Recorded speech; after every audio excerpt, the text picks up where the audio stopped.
Hello friends, welcome to SQL Server tutorial. In this video, we will create a procedure which will take input as well as output parameter. So this is helpful to return multiple value to the caller.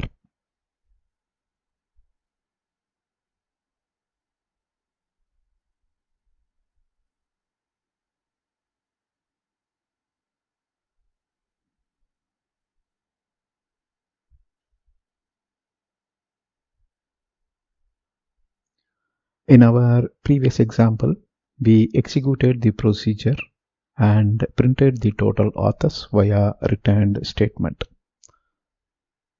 Our stored procedure returned total authors, and in the calling script, we called the stored procedure and collected the return value in a variable and printed that.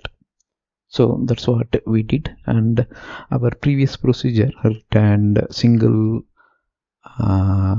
value to the caller, right? It returned single result. A procedure can also return multiple values to the caller. So in the previous procedure, we saw we used a return statement to return a particular value to the caller. Here we will see how to return multiple value to the caller. To return multiple values to the calling code, we can use output parameter. So we already know about the parameter. By default, the parameters are called as input parameter. That means the calling code will send some valid values to the stored procedure. Stored procedure will make use of those collected input parameters and performs a business logic inside the body and returns a value or print some value in the output. So now we are talking about the output parameter. When you specify parameter as output, the stored procedure must assign, right? It must assign a value to it. So inside the body, the procedure must assign a value to the output parameter. Now we will write a stored procedure which takes store name from pubs database. We will supply the store name as input parameter. So we already did this multiple times. We passed the parameter the same way. We can pass input parameter, and the input parameter here is the store name. So the procedure then returns total times the sales was made. That means total time the sales was made by the incoming store. So the store name you are passing, right? So that store, how many time it sold a product, a book, I can say. So that we will return. Then we will say total number of books sold and average sales per transaction. So if there are two book title, let's state book title A, book title B, also we'll consider book title C,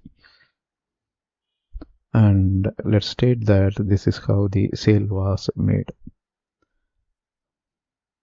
So if you see, there are totally 6 number of times the sale was made. So this is the value we want to return. Then total number of books sold, let's state 5, 10, 5, 5, 5, 20, 10. So if you see, there are totally 10, 30, 40, 50, 55, right? So total number of books sold is 55. And average, if you want to calculate, there are 6, right? 55 by 6, whatever is the result, let's state T. That's what we want to return here. And if you see the procedure, it takes one input, let's state that these are all the sales made by store X. Right. Once you specify store X here,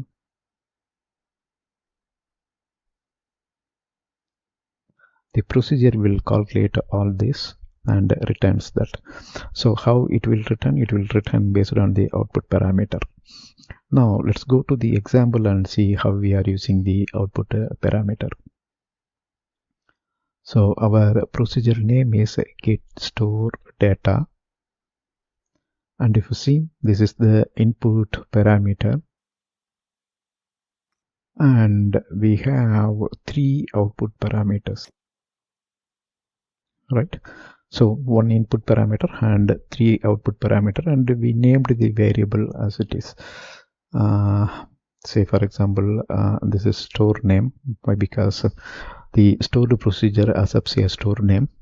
Then our goal is to calculate total sales, so we declared a variable average sales, number of books, and in the parameter list itself we specify the keyword output.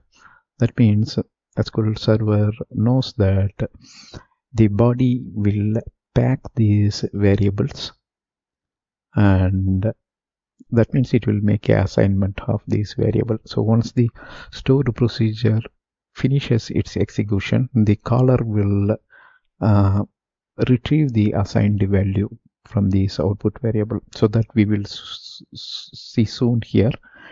Now let's look at the body. So this is simply a select statement. Select. There are the aggregate function, sum of sales, average sales, and count. Right. From here we are making the inner join sales table, because that will give us the quantity. Store, we are making this join. Why? Because incoming parameter is a store name, right? So we are making the join based on store ID, and we are making use of this store name because stores, we are making the join, right? Stores.store name equal to the incoming parameter. So here this is the incoming parameter, right? Parameter 1, 2, 3, and 4.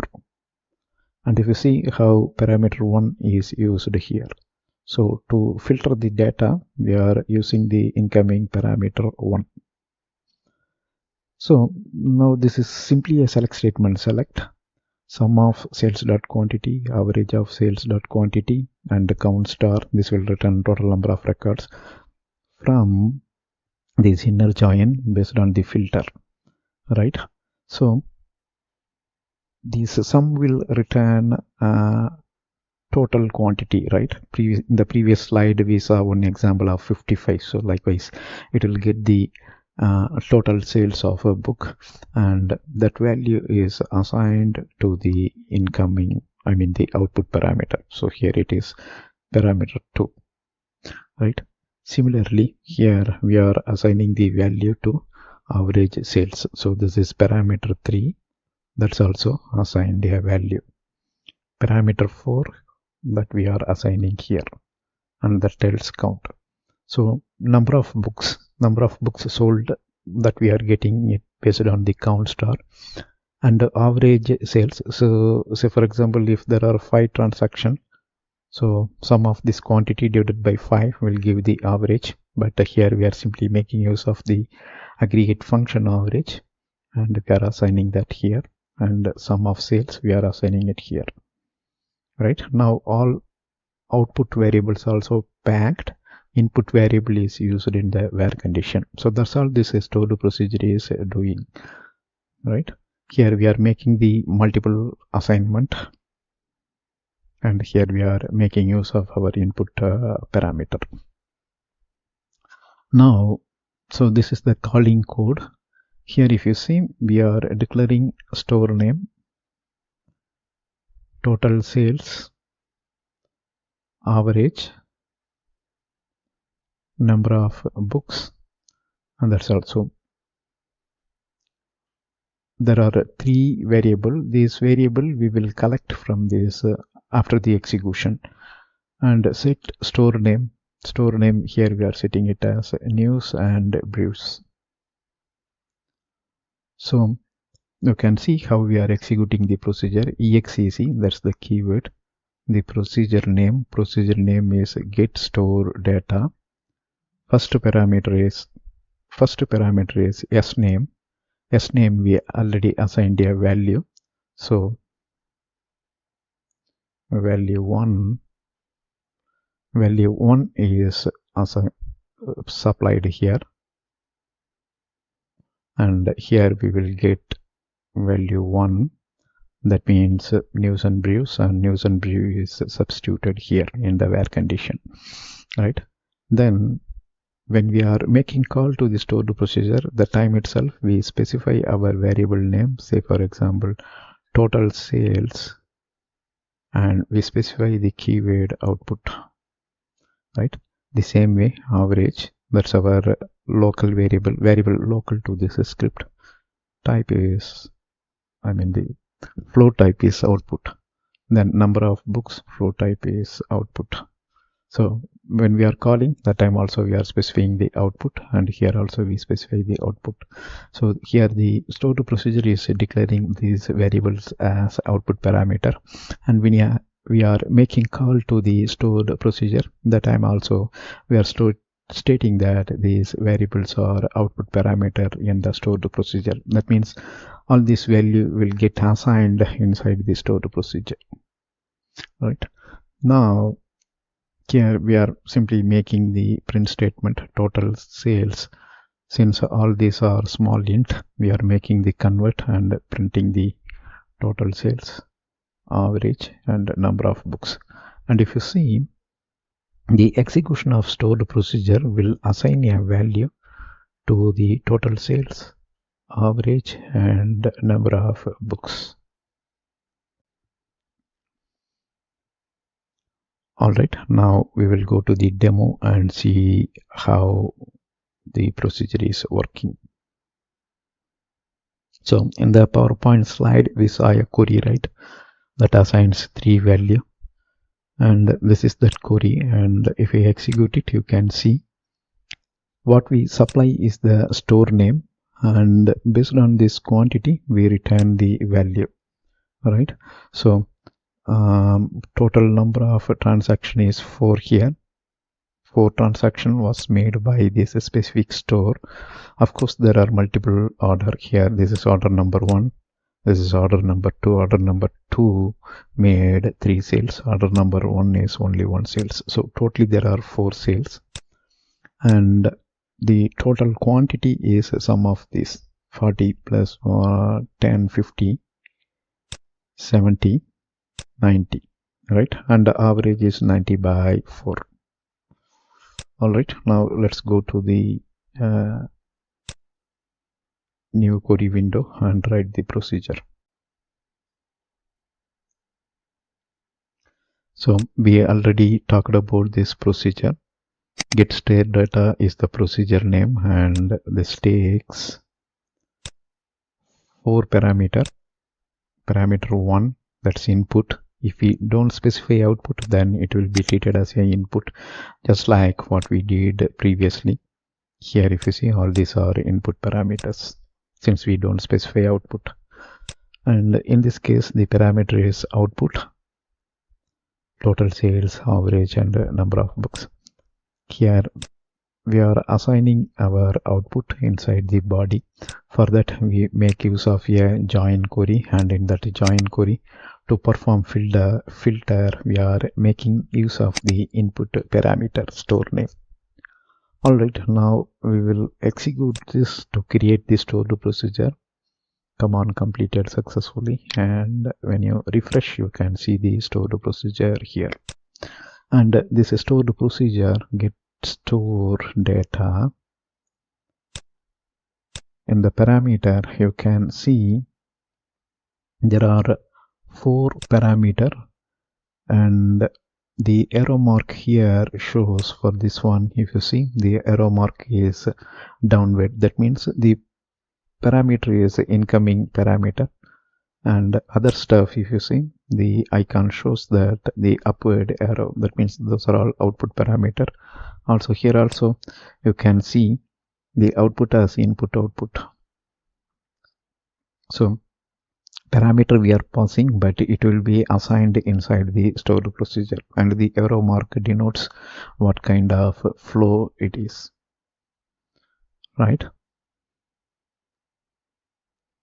Now we created the stored procedure, and we will go to the calling script. We will open one more query window. So this is some other script we can consider, and this script is making use of our stored procedure.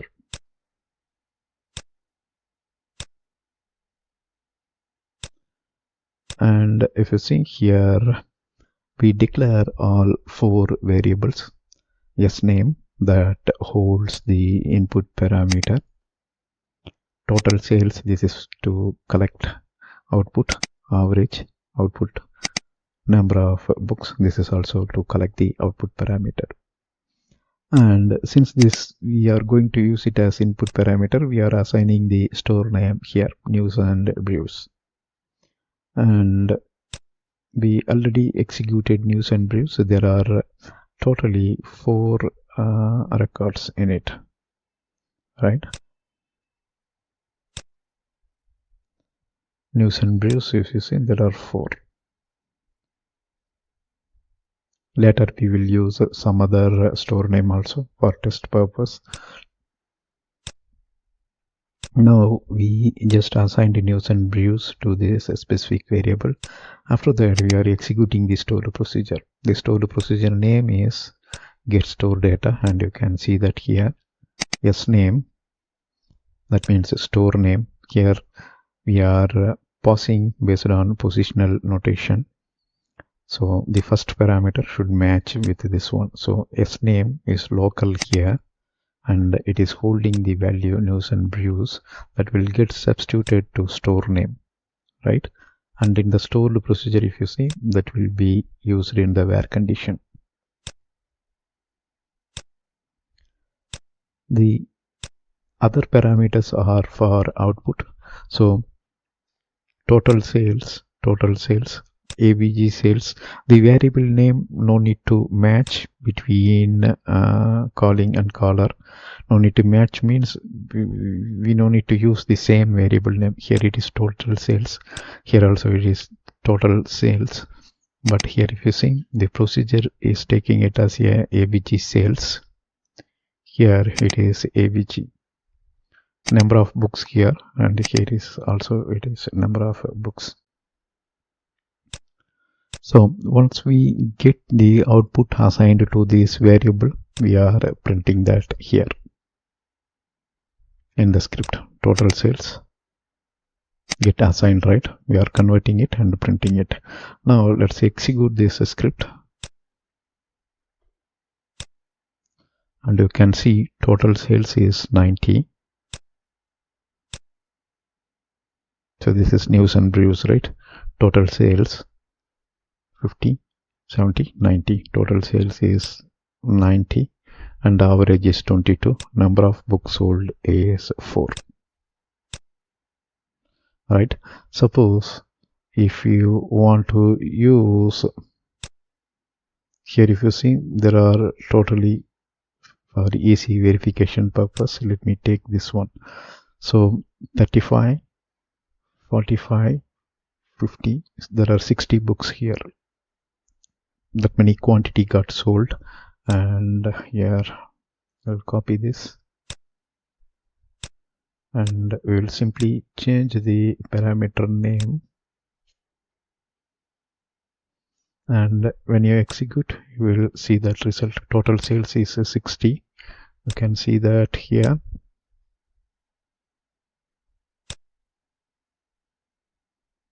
Right, total sales is 60. This is the store name.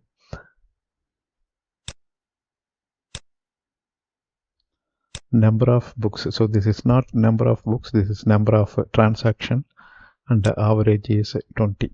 So total number of books sold is 60.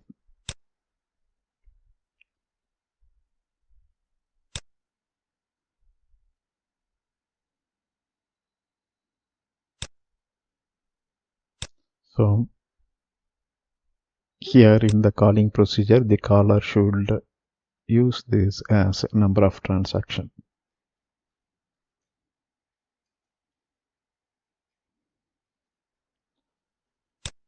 All right. So number of transaction is 3, average is 20, and total sales is 60. And if you see here, executing the stored procedure is returning multiple value. Here it is returning 3 values to the caller. That's all here in this video. Thank you for watching. Bye.